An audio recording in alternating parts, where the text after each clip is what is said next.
So we just got done with this war against Unius Exercitus. They beat us. But take a look at this. Random spin. Oh! Unius Exercitus. We get a rematch. Who ever heard of such a thing? Back-to-back war with the same clan? Really? Ow! What is up, you guys? It's your boy Grim back with a video, and today we are going to go over a little bit of a recap over yesterday's war. It was the MLCW Season 4 kickoff. Week 1, Born as Ghost versus Unius Exercitus. They took it out from under us, winning by 1 star, 83 to 84. We had them on percentage. All we had to do was just tie it, but we had a dip fail the very last attack. If you guys didn't see the stream yesterday, link will be down in the description to check that video out. The last 30 minutes I went ahead and streamed for you guys. Yeah, feel free to check it out. But we're going to go over a little bit of a recap, some of the attacks that went on during the war. We're going to check out Nemesis first right here, right now. Our boy Harry, one of his multiple accounts that he has right here, 10-on-10 action. He brings in the Lalo, proving that Lalo is still alive, even though the Hogs and Miners did get a buff and the Loons got a nerf.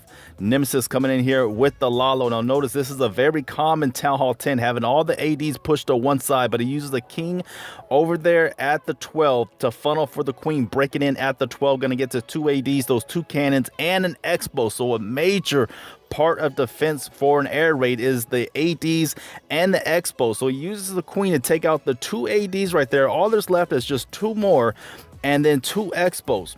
Of course, now the dogs will be coming into play over there at the 3 to tank for the Loons, but getting great value out of the King and the Queen. Here comes the Loons along with 2 dogs. He got 1 heal, 2 rage, 4 haste, and 2 skelly spells. Notice what he's going to do with the skelly spells. Now, he didn't take out the enemy Queen with his kill squad, meaning his King or Queen. So now he has to take it out in the second part of the attack. He's going to use the skelly spell. So here comes the dogs tanking for him. The Loons right behind the dogs, lays down the rage, and there's the skelly spells. The Skelly's just eating her alive, finishing off so she does not put any pressure on these Loons. A buttload of Loons coming hardcore into the core of this base and gonna rake I'm gonna say rake face, but he lays down the hill, replenish them back up. Also a haste, another haste over there at the 9. Speed those Loons right into the Wizzy Towers, take them out quickly, and the buttload of Loons left to crowd around that last and final Disco Inferno. Has 1 more haste left. He don't even need it. He's gonna use it to flex, but he has a bunch of cleanup minions and archers along with maybe a Wizzy. Was there a Wizzy down there? No Wizzy, just pups, minions, and archer. But very nice job coming in from our boy Nemesis, showing us that the Lalo game is still alive at Town Hall 10, man. Very nice job coming in from our boy.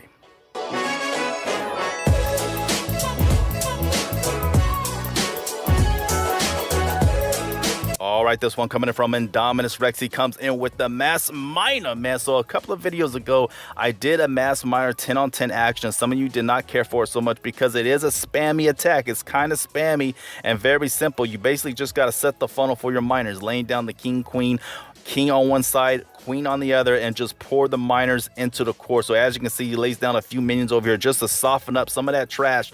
That way that he could get the most benefit out of his King. Gonna start from the 3 and work down to the 6. Queen at the 12, taking care of some trash. Gonna move into the Arch Tower along with the Wizzy and a Tesla farm. So great value out of the Queen. But as you can see, yes, he's just setting the funnel for the miners. Queen is taking on the Tesla farm. Gonna move into the Wizzy Tower, lay down the King over there at the 3. Set the funnel very nicely for the miners right now coming into play at the 1 down to the 3. CC miners also. So a buttload of them, man. He has 4 heals and a rage. And because this base does not have any storages around the Island Inferno, gonna be a lot of benefit for the miners. They don't have to work around the storages or be very detrimental to them, because it sucks up a lot of time and a lot of hit points for the miners if the storages are around the Inferno. So he lays down 2 more heals right there down in the core. Buttload of miners just attacking this base, man. Streams of fire coming out the Disco. No pressure for him because there's no storages. There's really no storages around the Inferno, so they just get right into its face and destroy it. Last and final heal going down right there where the giant bomb is and saving the miners, keeping it moving. But yes, these miners did get a boost to them for Town Hall 10s and 11s. So Town Hall 10s even able to use them to just mass spam them right into a base and take it out with ease, especially if there's a Hound CC in the clan castle. If there's a Hound, man, miners can just go right through and just dip on the base and get it out of existence. So very nice job coming in from our boy Indominus Rex, showing us how to mine the base.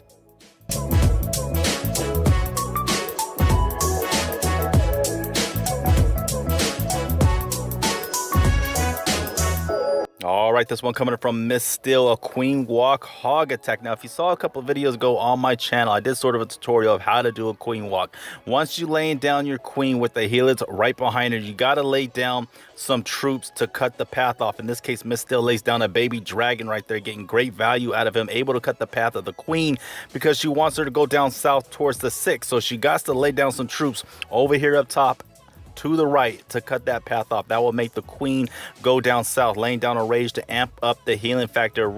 She probably could have waited. She probably didn't need to lay down the rage right there. Maybe, I don't know. But she still gets the 3-star, so I'm not going to nitpick. Now, she's also going to lay down some minions over here at the bottom 6, along with a Wizzy. Also going to lay down the king, and now the goal is to take out the CC and the enemy queen. She's actually going to end up taking out the CC, enemy queen, and king. So very nice. Laying down the double point for the baby dragon and the Valks along with the Wizzies. Laid down the rage. Make sure the queen stays alive. Also pop the queen ability. Probably could have saved the queen ability or just pop the queen ability and save the rage. I'm not gonna nitpick, but that's just what I'm gonna say. Probably could have saved the queen, the rage, and just popped the queen ability, and it would have took out the CC along with the enemy queen. So her queen goes ahead and dies off, but the king amping up his ability, gonna get bust right through the walls. Take care of the enemy queen. Here comes the hogs up top. Now there's really no pressure for the hogs. There's no really giant bomb spots, so it's not gonna. They're not gonna feel so much pressure coming in from that end. Lays down the heal, keep them in the green. Have to deal with the Wizzy and the bomb tower. Got one more heal that she's gonna lay down to keep them alive. Keep them moving on into the 3 o'clock compartment right here, and that will be it. But as you can see, it's getting wiped up. Very nice with the mass hog queen walk, man. Very nice job coming up from our girl Miss Steel, handling this one right. But yes, cut the path off of the queen wherever you want her to go. Cut the path off. Maybe bring a rage or 2. That's going to depend on the base and how strong your queen is. If she's level 25, a level 20. Oh my goodness. That was crazy. See those bombs? Jesus. Yeah, it's going to be base dependent on how many rages you bring and how strong your queen is. That's something you're going to have to figure out for yourself. But this is just an example of how to do a queen walk on a certain base like this. All right, I got to show this one. This was such a beautiful mass dragon attack, but he also has a stone golem. Golems with a dragon attack. Really? Oh, my boy Smorgerson. Now, I've seen this attack before on some other channels, I believe. But this attack coming in from Smorgerson did a really nice job. He has 2 jumps, 1 heal, and a raise. So he's just kind of setting the funnel right now, laying down some Wizzies and some archers along with some minions over here at the bottom hand side, softening up that 5 o'clock compartment right there. Wizzies, archers, golems doing some tanking. He's going to lay down a jump right here to get into the walls, and then another jump to get to the core to take out all 4 ADs with the kill squad. He's gonna lay down the dragons early over there at the top left hand side. I love it. Get them dragons working, laying them down early. King, queen, also the bowlers will be getting into the core. Lays down the poi for the CC. A bunch of goblins along with a witch and a baby dragon. Bowlers are getting onto the playing field. Going to join up with the rest of the crew.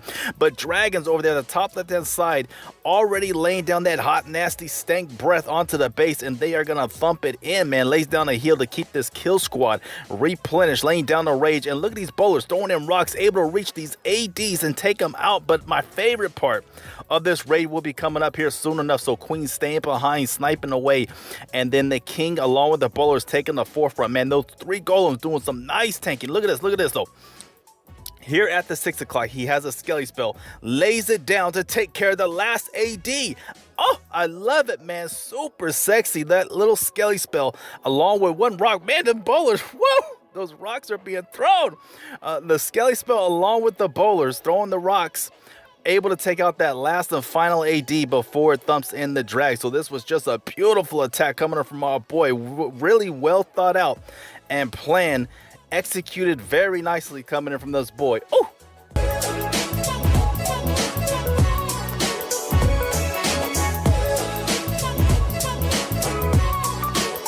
All right, I want to show some love to the hit up squad because they just do not get enough of it, and it's actually a very important role in a clan war battle, being able to hit up on the Town Hall 11s as a Town Hall 10. So as you can see, he's got some bowlers over here softening up this section over to the bottom left hand side. And you might be wondering, Grim, why does he got 20 gobs? He's got 20 goblins along with 5 dragons, but what is he going to do with them gobs? Look at all these storages over here and resource collectors. He's going to use those 20 gobs to rack in in the percentage after these bowlers get taken care of. Over here at the bottom left hand side, he also has 5 healers that he'll be using for a queen walk at the top right hand side. Now he's just going to clear the way for the dragons to come through at the right hand side, and a lot of the percentage is going to get taken care of over there at the bottom left. So 5 rages, a few will be used on the queen walk, and now this strategy has been coming along pretty nicely. It's actually, I hear it's very reliable to get the 2-star as a Town Hall 10. I don't know if it's so much base specific, but it's actually a really good strategy, and Dasher here shows us how. So the rage going down on top of the healer is able to get the queen back in the green. 4 more left. And he's got an earthquake with a poi. The earthquake will be used on the Town Hall, I believe, along with the poi for the CC. So second rage gets laid down on the queen, just making her go along that walk, clearing the way for the dragons.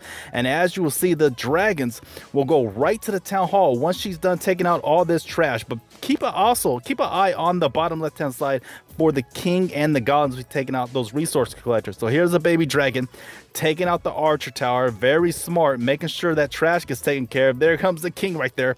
EA is firing down on him. Look at all the goblins. Ooh, look at all the gobs. Able to clear that away. Smart thinking, also using a rage on top of those goblins, just ripping apart those collectors and resource storages. Here comes the dragons right there in the core, lays down the poi, laid down the earthquake. Dragons firing down on top of the Town Hall, and there you go, 54% into the base, 2-star, and he's still moving, still going, popping that queen ability, still taking out the right hand side. Dragons are still alive, loons are in the play, lays down another rage, 64% into the base.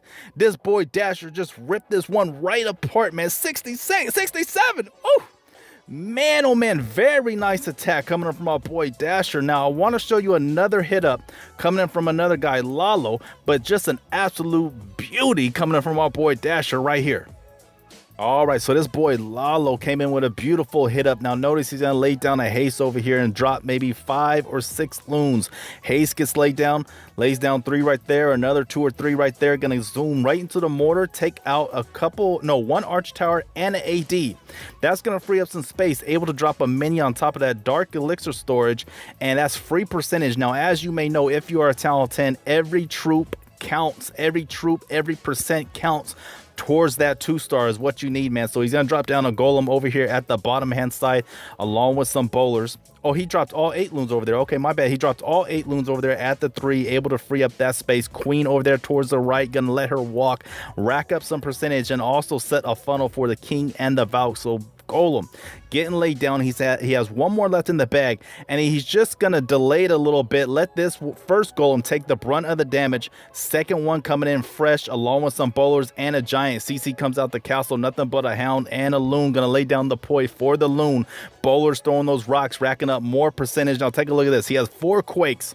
He's gonna sneak right in here with the Valks and the king at the right hand side, while the bowlers and the golem doing damage on the left hand side. Lays down 1 rage, another one get placed right there in the core to amp up the damage. But look, just sneaking right through the alleyways and coming into the core to get to the Town Hall, taking out the EA king is leading the way along with the Valks just taking the forefront. And oh, very nice job racking this one in, man. My boy Lalo, 58%, and he's still going. Queen is still alive, got some minions on the sides. Valks are still hanging in there, but finally getting thumped out from the Inferno and all that mess that's right there in the core. But very nice, 61%, 2-star coming in from our boy Lalo. Yes, very important role, being able to hit up those Town Hall 11s and freeing us Town Hall 11s to dip down and 3-star the Town Hall 10s.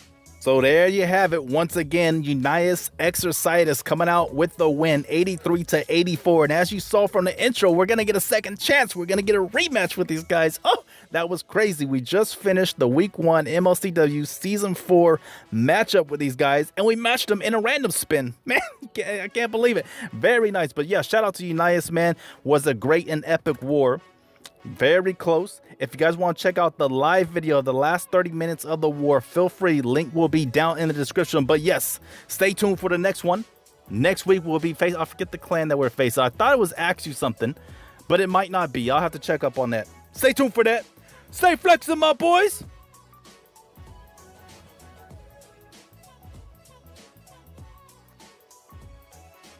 Peace.